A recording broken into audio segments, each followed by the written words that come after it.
Muy buenas, ¿cómo estás? Hoy vamos a hablar de Saul Leiter, uno de mis artistas favoritos y el de medio mundo. Normal, su figura es indiscutible y cuando conoces su biografía es imposible no empatizar o no sentirte atraído por ese aura de ancianito que cumple su sueño al final de su vida. Nadie lo conocía hasta que ya tenía 80 años. Pues sí, esto también lo vamos a analizar un poco hoy. Antes de empezar, hoy sí que invito a quien le dé un poco de rabia a mi voz o mi prepotencia que silencie y simplemente goce de la obra de Saul Leiter porque es pura poesía y belleza y realmente el audio no le hace falta. Pero aún así, quien quiera saber más de él y investigar un poquito más allá del típico relato que se da sobre este autor, porque insisto, si no lo conoces, es un autor que hasta que tenía 80 años no fue reconocido y de golpe y porrazo se reubicó en el Olimpo de la fotografía artística a nivel internacional. Además es un artista muy humilde, que quería estar alejado de todos los focos mediáticos, que no querían... En general, es como un ancianito entrañable que de repente le reconocen toda su obra que ha estado escondiendo a espaldas del mundo. Pero bueno, este relato romántico que muchas veces se pone al lado de Leiter y que sí, en parte sí, lo vamos también a ver desde otro punto de vista hoy, que nos servirá para analizar pues un poco más allá de lo que ya se conoce. Así que vamos con Leiter.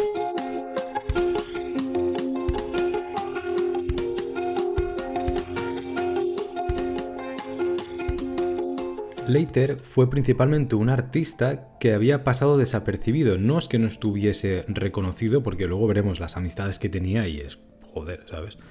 Es un artista que simplemente no había querido participar de nada de estos ambientes que te llevan al Olimpo de los sitios y hasta el final de su vida él había estado gestando una obra a la sombra de ese mundo del arte oficial. Lo hacía un poco como para él, para satisfacer su curiosidad y supongo que con el anhelo de que algún día, pues yo qué sé, si tenía que pasar algo, que pasara. Y pasó. Con la publicación de su fotolibro icónico Early Color, publicado por Steidl, que es un monstruo de editorial del fotolibro, su carrera salió a la luz a nivel internacional global de golpe. Estamos hablando de finales de los 2000. Se hizo conocido mundialmente y de inmediato fue reubicado en el lugar que merecía, como si todo el mundo hubiese vivido su proceso creativo en paralelo a su creación. Es decir, hasta finales de 2000, es que no quiero decir la fecha porque no me acuerdo, creo que era 2008 o así, que se publica Early Color con propiedad, porque la edición prototipo que se había hecho no era con esta gran editorial que podía distribuir a nivel internacional, con el prestigio y poner a conocer o ubicar su trabajo, sino que había sido con su galería a modo más de catálogo y tampoco hacía tanto, a principios de los 2000 en este caso, luego lo explicamos. En ese momento, el golpe que se le da a Leiter, que es un señor ya de casi 80 años cuando publica Early Color, es que de repente todo ese trabajo que él había ido acumulando durante los años 50, 60, 70, 80, 90 se va reubicando en los lugares de la historia y, por ejemplo, en el año 2008 todo el mundo trabaja con color a nivel artístico, pero de golpe y porrazo se da cuenta el mundo artístico que había un señor que había trabajado el color de una manera tan original y no había sido reconocido como uno de esos precursores de la fotografía a color a nivel artístico. Entonces, esto hay que tenerlo muy presente a la hora de ver a Leiter, porque, como digo, parece que haya estado siempre ahí. Pero de una manera sí y de otra a nivel conocido, por lo menos para la gente que, por ejemplo, estamos en la otra parte del mundo, que no estás en la escena de Nueva York, este señor no existía. Entonces esto también es muy curioso porque ayuda a ver cómo a veces funciona esa legitimación casi póstuma dentro del contexto historiográfico o la manera que hemos tenido de entender el arte a nivel acumulativo o de cánones oficiales, etc. Y esto no hace más que alimentar ese mito romántico del artista humilde, sincero, entrañable, que se negó a participar del mamoneo, de las competencias del mundillo del arte y de todas las asquerosidades que envuelven a las gincanas estas que hay que correr y recorrer para hacerse un huequito en el arte oficial, meter codazos a todo lo que puedas para que alguien te haga caso y a ver si por ahí te van metiendo, ¿no? Porque hay una parte, que evidentemente esto es una caricatura del mundo del arte oficial o institucional, especialmente además en el contexto americano, que valora mucho ese carácter neoliberal y no hay mucho apoyo institucional del Estado como a lo mejor sucedía en el español de hace unos años, es algo que, pues aunque sea una caricatura, es cierto, y la gente que trabaja en esto pues ya sabe de lo que estoy hablando. Entonces, hay una parte que acompaña mucho a Leiter, y que ya digo, insisto que esto no es para denigrar la figura de Saul Leiter porque él no lo ha querido y por eso no lo hemos conocido, porque oportunidades para ser reconocido y conocido en los años 50, 60, 70 ha tenido de sobra, contactos tenía más que vamos, que el Papa. Entonces, lo que estoy diciendo es cómo se le ha visto posteriormente y cómo entendemos a los artistas en muchos casos. Leiter es visto desde ese punto de vista romántico como un artista sin ego que parece sacado de una novela de Dickens. Es que es como Pip crecido con 80 años. Porque Leiter al final es como que no quería saber nada de esos mundillos que legitiman el arte de una manera oficialista, sino que quería ser artista y punto. Quería curiosear libremente, sin restricciones tácitas de grupos cerrados, de corrientes. Insisto, en los mamoneos hay cosas que no es que nadie venga y te diga, oye, tú haz esto, haz lo otro, sino que hay veces que quieres participar del arte del momento, o hay cierta gente que empieza a acumular prestigio, poder, publicaciones, tal, y se hacen corrillos, se hacen corrientes. Es esa parte puramente social del humano, que es normal y que pasa en todos lados, se aplica al arte. Y a veces ahí se pierde pues cierta... Yo no considero que sea libertad, porque definir eso sería absurdo, pero se pierde cierta movilidad personal o se pierde la capacidad de satisfacer ciertas cosas de una manera más independiente, sin que eso niegue nuestra calidad social. No es que Leiter fuese un hater y no se quisiera llevar con nadie, él se llevaba con gente. Lo que pasa es que no le interesaba seguir o perpetuar ese mamoneo que lleva a ciertas cosas. El precio a pagar pues era el silencio y a él no le importaba. Y aquí dejo una frase suya para recalcar un poco lo que estoy diciendo. Nunca me ha abrumado el deseo de convertirme en famoso. No es que no quisiera que se apreciara mi trabajo, pero por alguna razón, tal vez porque mi padre desaprobaba casi todo lo que hacía, en algún lugar de mi ser había un deseo de evitar el éxito. Y como veis, es esto lo que hay de fondo. No es que él quiera ser un santo, es que no quiere confrontar esa parte. Es que aunque no os lo creáis dentro del mundo del arte, porque como siempre se ensalza al que pisa al otro, hay gente que no quiere confrontaciones, no quiere líos, que simplemente quiere hacer arte tranquilo, no quiere grandes dineros, sino pues tener la comodidad de un estudio, de un piso o de dos, de los que quiera tener, pero que sea una manera que no implique pues del desgaste emocional o la cantidad de trabajo que implica formar parte de escenas artísticas que luego se consolidan en movimientos y en este tipo de cosas que tanto le gustan a la historiografía del arte. Entonces, esto también nos dice que Leiter, aunque no lo quiera admitir a lo mejor, o sí lo admita en cierta parte, psicológicamente ha tenido que aguantar también con estoicismo una postura de casi de monje de clausura, que pues porque todo el mundo que hace arte tiene esa parte de ego que quiere ser reconocido, él mismo lo dice en la frase. Pero claro, ese reconocimiento lleva un precio también. Y pues a veces se confrontan con valores íntimos, con experiencias personales, y bueno. Aquí, creo que mejor que hablar yo, recomiendo mucho ver un documental suyo que hay, que se sacó creo que no hace mucho. Yo lo vi pagando 4 euros, no me acuerdo ahora la página porque hace tiempo que lo vi, y se llama In No Great Hurry. No estoy en un apuro o no sin mucha prisa, con 13 lecciones de no sé qué. In No Great Hurry de Saul Leiter. Lo ponéis documental Saul Leiter y os saldrá. Después de ver el documental, me decís si le podéis negar algo a ese ancianito entrañable, tan humilde que solo quería ser artista. Es que es imposible. O sea, lo adoptarías, te lo cogerías y te lo llevarías a casa. No puedes porque está muerto, pero si no lo harías.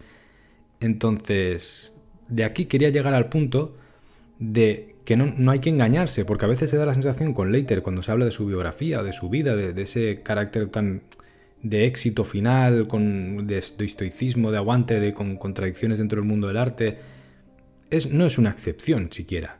Es que es algo muy circunstancial a una persona que ha decidido pero que ha tenido la oportunidad también. Ese aire de ancianito solitario que es descubierto como quien se encuentra un caracol dorado debajo de una lechuga es una falacia y ahora veremos por qué. Y no es para criticar a Leiter, por favor, sino para ver cómo funciona ciertas facetas del mundo del arte y cómo se legitima. La idea es desmontar un poco ese mito romántico de cómo Leiter ancianito, la personalidad humilde, cumple su sueño de forma épica y que a ti también te va a pasar, ¿no? Entonces no hay que confundirse, porque la personalidad de Leiter es cierta. Eso yo creo que, pues insisto, viendo el documental, viendo cómo su obra y pues los 80 años que aguanta, pues está claro que no es un Picasso megalómano que se piensa que si mea encima de un espárrago en la Tierra le van a deber la vida ya el universo entero, ¿no? Tú te meas en una plantita de la Tierra y la Tierra te debe la vida porque te ha meado Picasso encima. Leiter no era así, sino que él decidió que todas esas oportunidades, esas relaciones que se le presentaban delante, pues no las quería perpetuar, porque insisto, muchas veces cuando hay gente dentro de este mundillo, porque el mundo del arte se mueve por personas, no es que haya un arte oficial que coge y dice qué es lo bueno y qué es lo malo, sino que son relaciones de personas, de seres humanos, que a veces incluso dedican más tiempo a ese tipo de relaciones que no a las propias cosas del arte. Entonces él decide no perpetuar o no medrar en esos ambientes, pero tuvo muchísimas oportunidades. Y esto nos lleva al punto de cómo lo acabamos conociendo posteriormente, porque precisamente él tuvo relaciones con gente muy importante que luego ha podido recordarlo cuando ha llegado ese momento de uy, que este tío existía. Sí, y todo el mundo corrobora que lo conocían y que había participado. No sale de una cabaña de Mordor escondido debajo de una piedra. Y eso también ayuda a entender cómo a veces, pues tomarte una copa con William Klein, Robert Frank o Diane Arbus vale más que 100 carreras o que mucho mérito que tengas. Y de nuevo, esto no va a anular nada de lo que es Leiter ni de su obra, porque vale su peso en oro y para eso he dicho que es uno de mis fotógrafos favoritos. De Leiter siempre se esperó, en un principio, cuando él era muy joven, que fuese rabino, como su padre. Y hay que tener en cuenta que antes que fotógrafo, él siempre quiso ser pintor.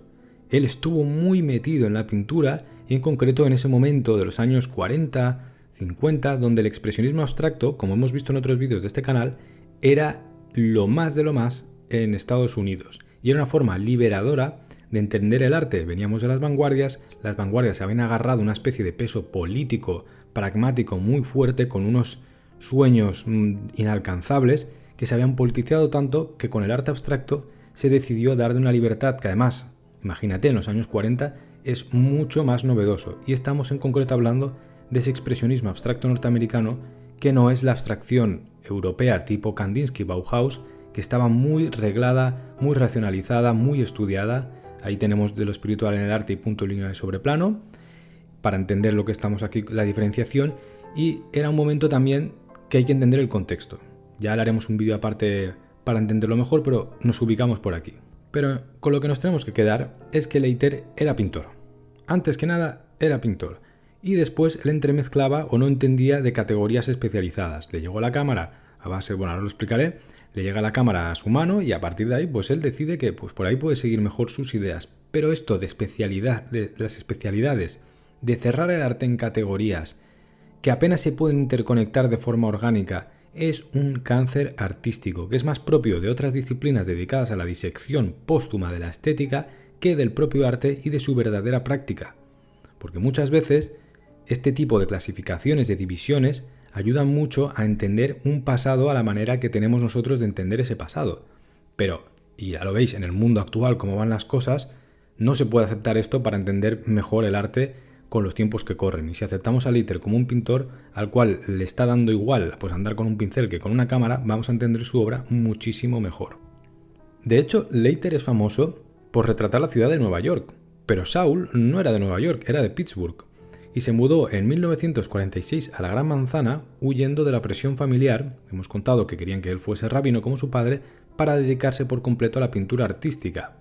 Y así fue como conoció al pintor Richard Pousset Dart, que no era nadie, ¿no?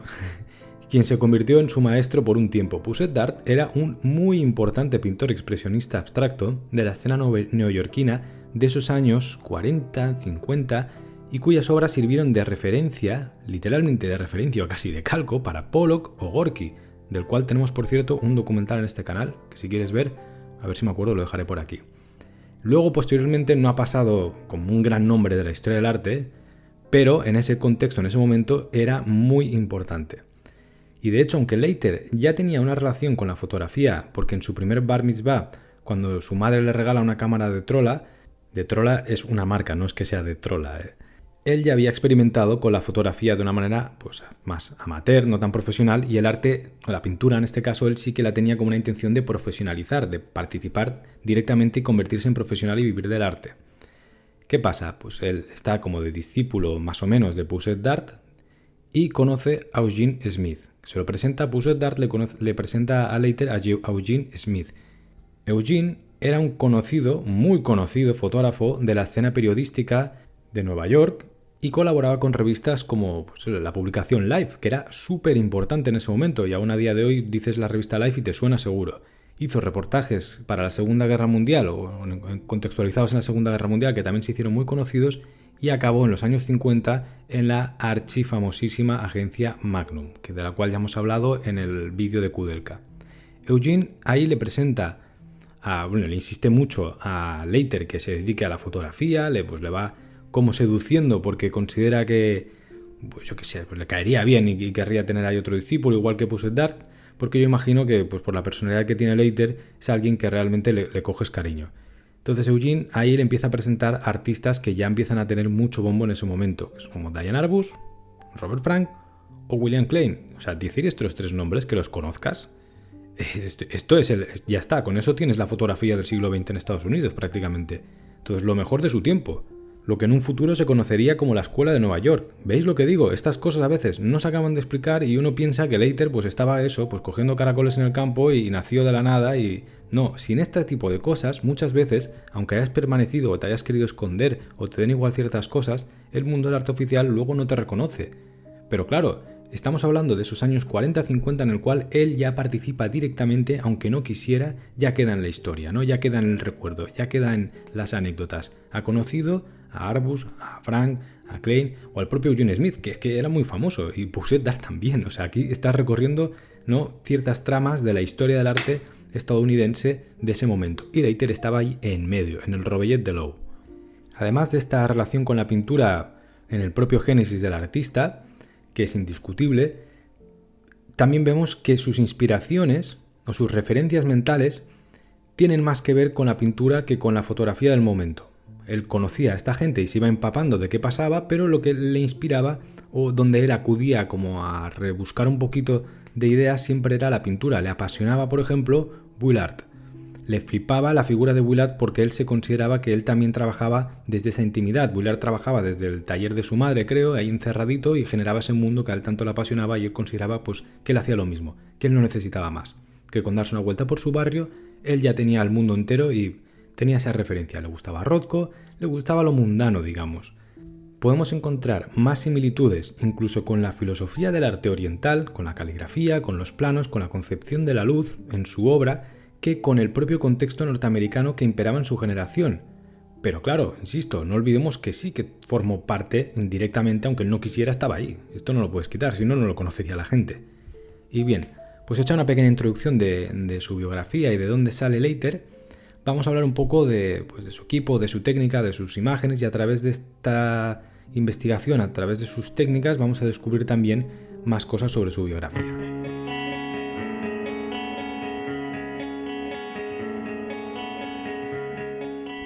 Cámara Leica de manual, como todo fotógrafo occidental, va con una Leica. Grandes teleobjetivos, es por lo que es principalmente reconocido en su estilo más propio, lo cual no significa que no usara o cambiase distintas otras cámaras o distintos objetivos, medidas. Iba desde el 130 mm, que quizás es el más típico que solemos asociar a esas imágenes más icónicas suyas, hasta el 50 mm, pero siempre con la idea de buscar encuadres muy difusos, sensaciones muy abstractas, planos cerrados que fuesen muy sugerentes, que no sean puramente narrativos o representativos. Y bueno, un poco esta es la idea que gira en torno así a nivel genérico de su obra.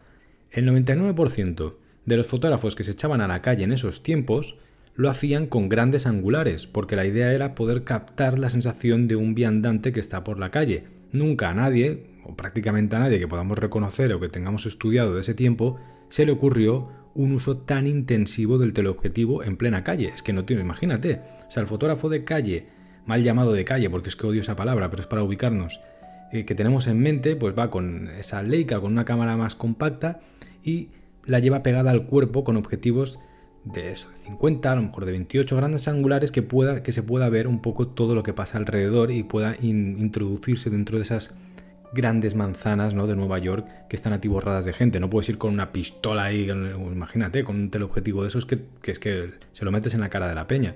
Y esto indirectamente nos habla de cómo trabajaba Leiter. Él no iba a ese meollo que era lo típico que se solía asociar a la gente que andaba buscando fotografías por el medio urbano, sino que más bien era una especie de francotirador paciente que se ponía a observar con calma, como quien va a hacer fotos de pajaritos, pero en la ciudad. Esto es algo muy original realmente.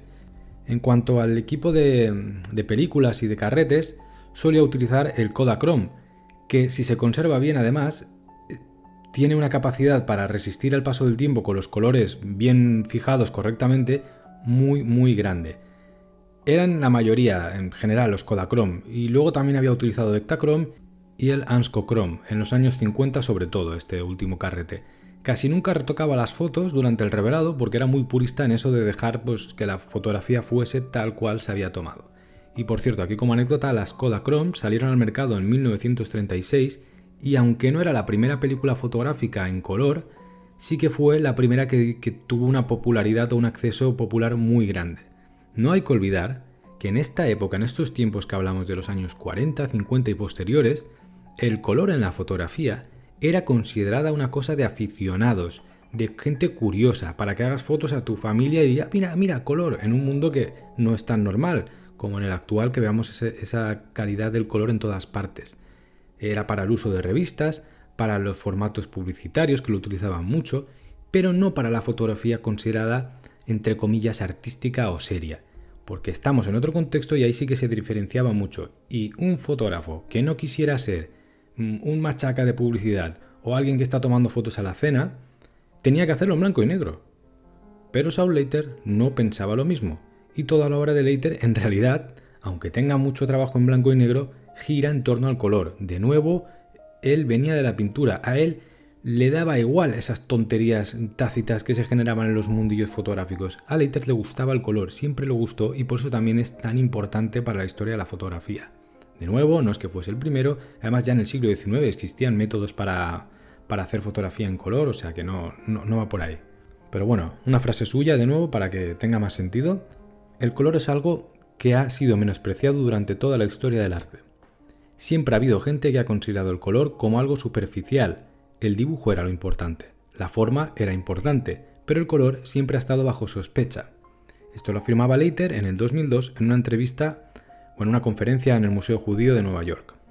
Yo no creo que sea del todo así, pero bueno, sirve un poco para contextualizar la idea que él tenía sobre el color. Consideraba que no estaba lo reconocido que debía estar.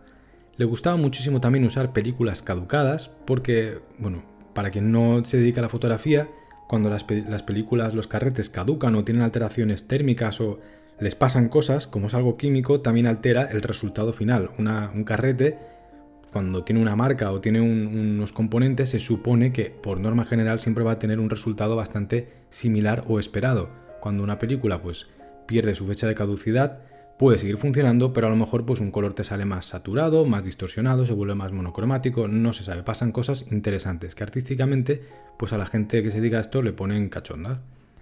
Esto en la actualidad con el rollo vintage se iba muy de moda, pero en Leiter era por una decisión ya más cromática puramente porque no estaba de moda este rollo de la nostalgia y de los retrofuturos y de la jauntología y todo este tipo de cosas que tanto le molan a los millennials.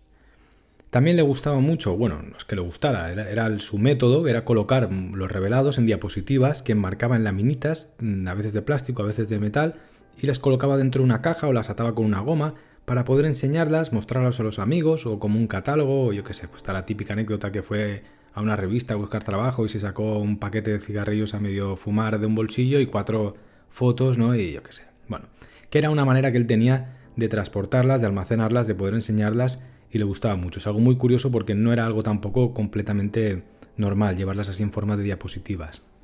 Que esta forma también de estructurar su trabajo ocupa mucho espacio. Y al final fue acumulando y en cada mudanza se transportaban de un lado a otro durante 70 años sin que nadie supiese de su existencia. Y eso que solo tenemos las que sobrevivieron a un incendio, porque encima se le quemaron un montón. No sé cuál era el número, si quedaban ahora unas 70.000, 60.000, una barbaridad. Necesitas una inteligencia artificial solo para verlas casi. Imagínate, son muchísimas, la vida entera de un señor que no paraba de hacer fotos ahí guardadas. Y también hay una anécdota que en un desahucio por parte del Ayuntamiento de Nueva York, porque le querían cerrar el estudio, porque no pagaba los impuestos municipales, entonces él cogió y cuando se enteró que lo iban a chutar de ahí, se fue la noche anterior y se pasó toda la noche trasladando cajas del estudio a su piso donde vivía. Y allí comenzó a atiborrar las esquinas de la casa con más cajas de negativos y sin ningún tipo de cuidado. Entonces algunas han quedado mejor, otras han quedado peor, y lo que sí se sabe es que la Kodachrome es la que mejor han aguantado. Esto es una realidad con la que debe aprender a convivir cualquier artista de cualquier disciplina. No se salva ni la fotografía, ¿eh? Fíjate, imagínate si te dedicas a pintar. Es que... Y esto es un tema que ya lo trataremos en un vídeo porque no se suele tocar. Como no trabajes a modo de gallina que pone huevos de oro para el mercado, esto es un problema que cualquier artista tiene que gestionar cuando se hace mayor. Porque una vez dejas pues ciertos centros de estudios o yo qué sé, o pues no puedes trabajar en una granja, no tienes espacio para guardar lo que tú creas. Y no todo lo que creas tiene que ir destinado a un mercado a venderse. Es normal que se acumulen cosas. ¿Qué se hace con eso? La idea de la eternidad en el arte, porque tampoco queremos deshacernos de aquello que hemos creado. Bueno, esta serie de temas aquí también se ven y me parecen muy interesantes y nunca se habla. Pero bien, volvemos a Leiter.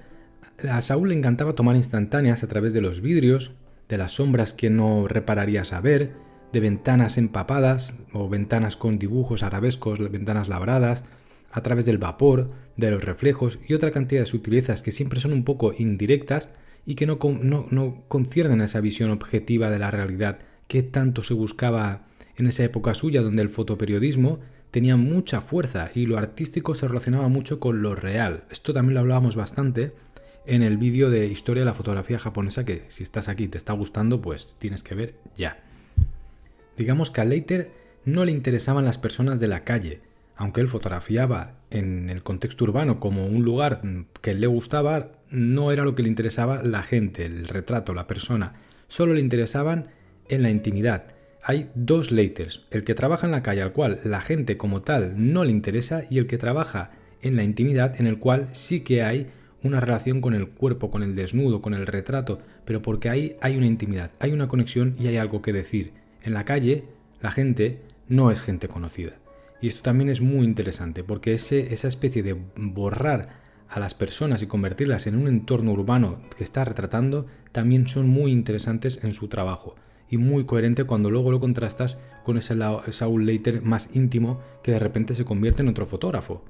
Y a mí me encanta esa idea de el relato íntimo, que es cuando legitima conectar con el sujeto humano, y cuando estás fuera de esa intimidad que ya se desconecta, tú también desconectas porque estás enganchado a esa visión y a esa tecnología que es la cámara. Esto me encanta, yo comulgo con esto como un monaguillo.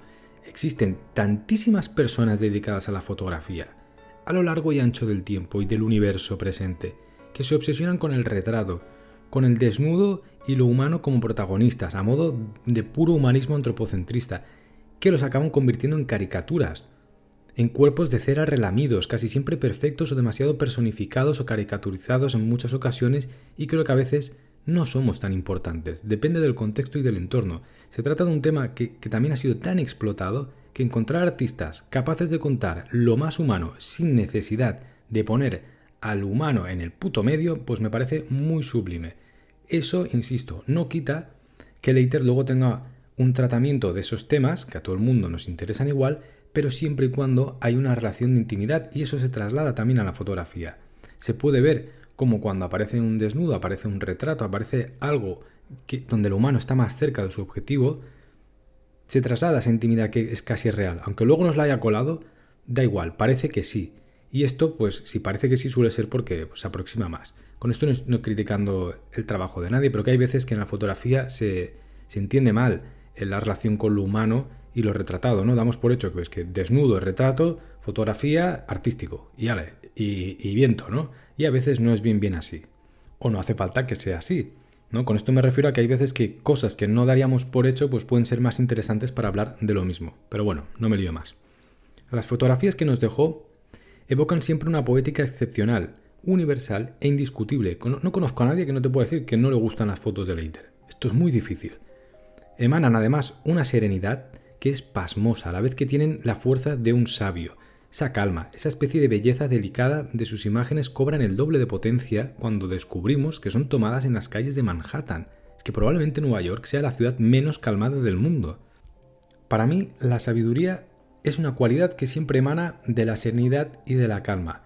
La persona que es sabia no tiene que imponerte o no quiere imponerte una idea, te sugiere un camino entre tantos otros por los cuales tú elegirás perderte o no, o lo que surja, pero no hay un carril que te cierren. Y eso nos dice las imágenes de Leiter también. Hay mucha sugerencia, no hay una idea impuesta de una realidad que tú sigues. Esa idea patriarcal del Padre Todopoderoso, del macho alfa de la tribu que ordena, que dicta, que impone, que grita, que aniquila y que pisa a su predecesor para ocupar un lugar de poder, y que tanto hemos asimilado en la cultura empresarial y mitológica nuestra, no tiene nada que ver con la idea de calma y de serenidad. Y aquí vemos cómo la personalidad de Saúl se mezcla con su propia obra y contesta indirectamente, porque no creo que él quisiera hacer esto como un discurso, a esa idea imperante del gran fotógrafo con la gran firma propia que pisa a los demás, que además te impone esa realidad fotoperiodística a través de la agencia Magnum a ser posible, y esta serie de ideas que yo también he rechazado en muchas otras ocasiones y que creo que también tiene sus días contados. Pero bueno, esto ya es un comentario personal. Pongo otra frase de Leiter para seguir ilustrando lo que vamos hablando. Me gusta cuando uno no está seguro de lo que ve, cuando no sabemos por qué el fotógrafo ha tomado una foto y cuando no sabemos por qué la estamos mirando. De repente descubrimos algo que empezamos a ver. Me gusta esa confusión. Esto está en Leiter en su libro Colores, 2011. Como hemos visto y como hemos dicho en todo el vídeo, hasta los años 90, hasta finales de los 90, concretamente en el 97, no puede empezar a haber materializado todo ese trabajo en plena forma, porque hasta ese momento él ha ido imprimiendo un poco pues lo que va saliendo. Tengamos en cuenta época analógica, tú vas disparando carretes, pero tú no ves lo que hay. Tienes que revelar, tienes que imprimir. Entonces, claro, él en plena forma ese trabajo no lo ve, sino que también hay muchos carretes que se van acumulando y otros que se quedan simplemente revelados, que pues tú puedes ver algo, pero no ves la fotografía en el resultado final. Entonces, hasta el 97, él no puede ver gran cuerpo de su obra ya un poco más materializado. Hasta ese momento pues apenas vendía unas pocas fotografías al año y era un viejito entrañable de 75 años que formaba parte del montón de fotógrafos de Nueva York.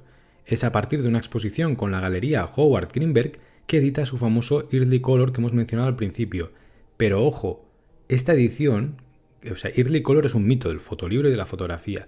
Un mito moderno, porque en realidad esa primera edición fue una tirada muy corta, típica de una galería que se edita a modo de catálogo, pues para regalar a los buenos clientes, para hacer un poco de promoción en ambientes selectos y para que se vendan 4 copias y ya está. Esto, pues como toda la gente que haga fotografía sabe que la edición de fotolibros es muy limitada, porque además vale muchísimo dinero editar fotolibros y claro, hasta que no vino Steidl y le puso el ojo encima, Leiter pues hubiese quedado como pues lo que era, un fotógrafo de Nueva York más entre los 500-600 millones que hay por ahí pululando, con muy buenos amigos de pasada, pero otro más.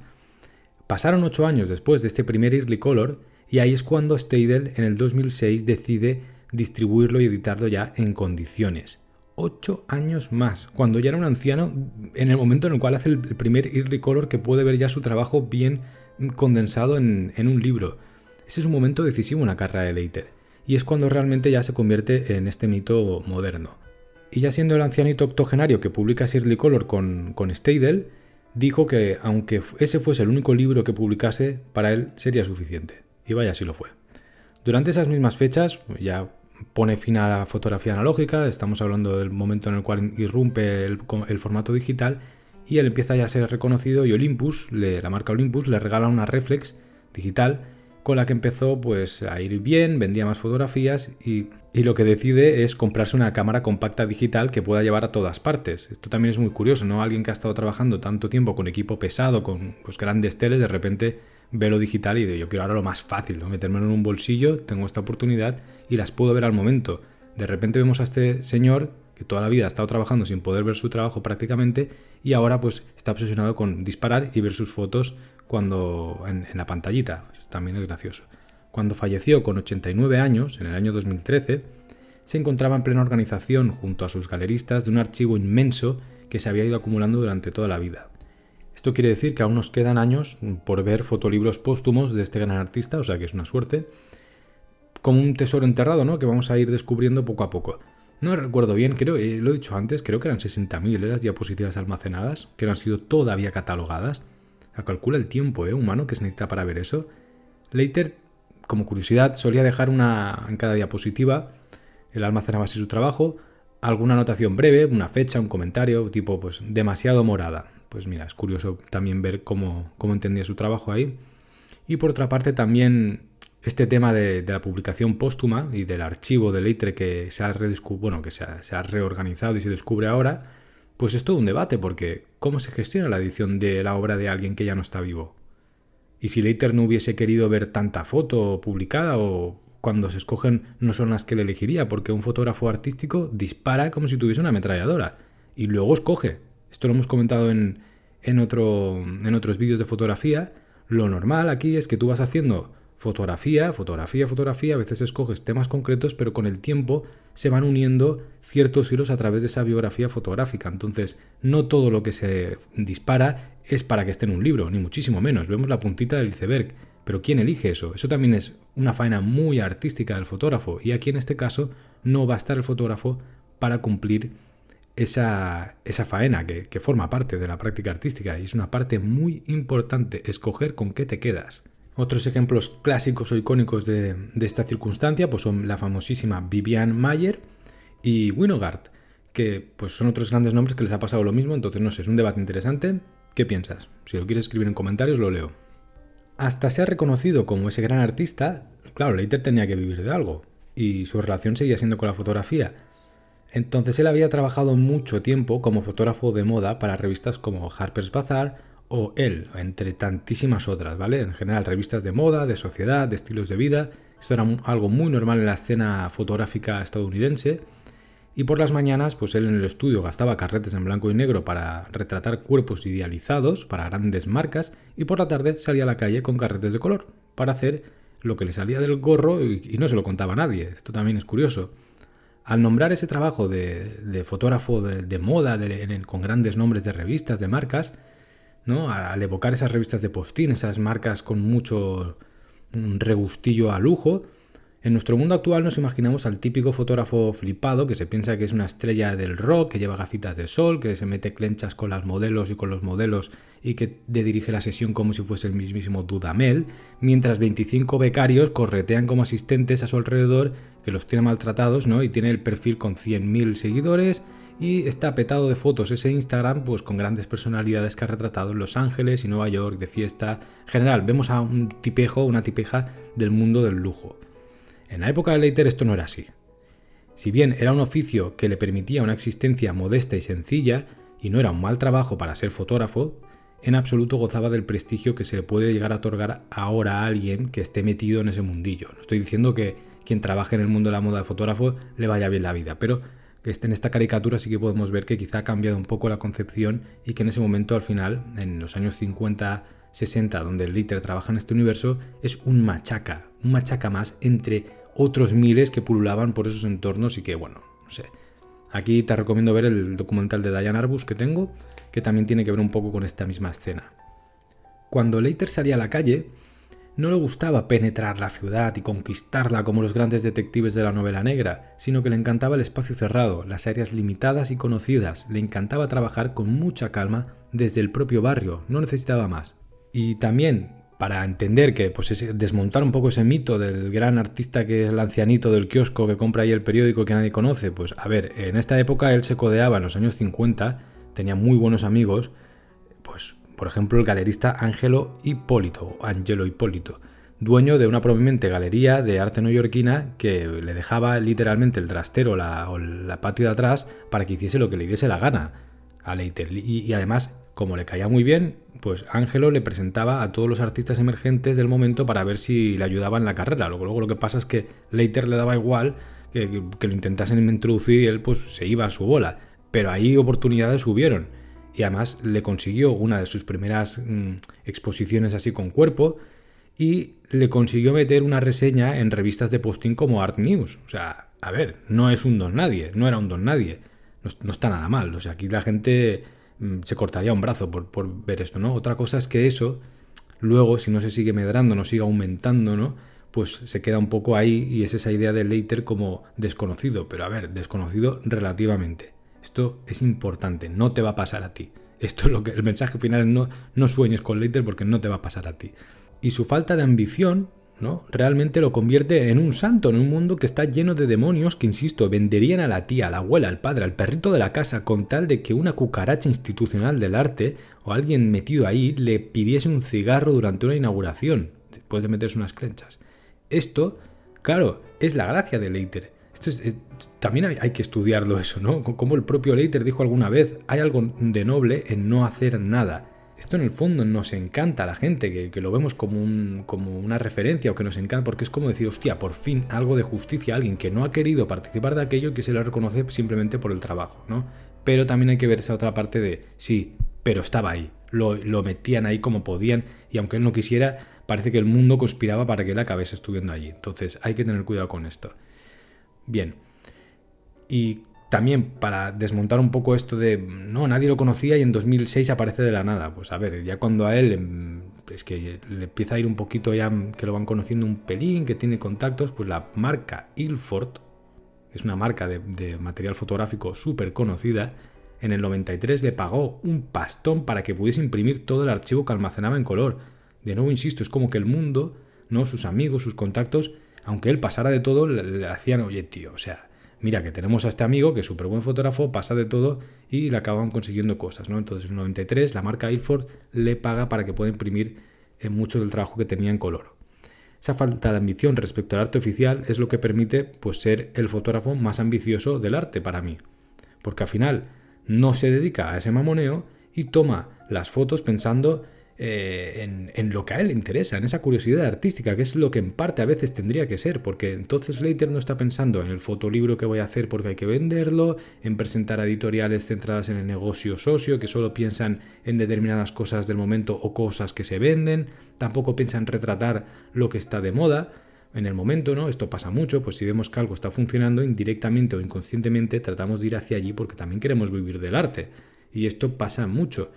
Y también nos lleva este punto a que Slater era muy prolífico. El pasado le daba igual en parte. Las obras se amontonaban porque su taller era un laboratorio cuyo combustible era la curiosidad, no había límites, y en ocasiones los artistas se convierten en esclavos de su éxito, de lo que funciona, y se ven indirectamente atados a la ley de la oferta y la demanda. Por eso también esa libertad de la que hablábamos al principio en Slater.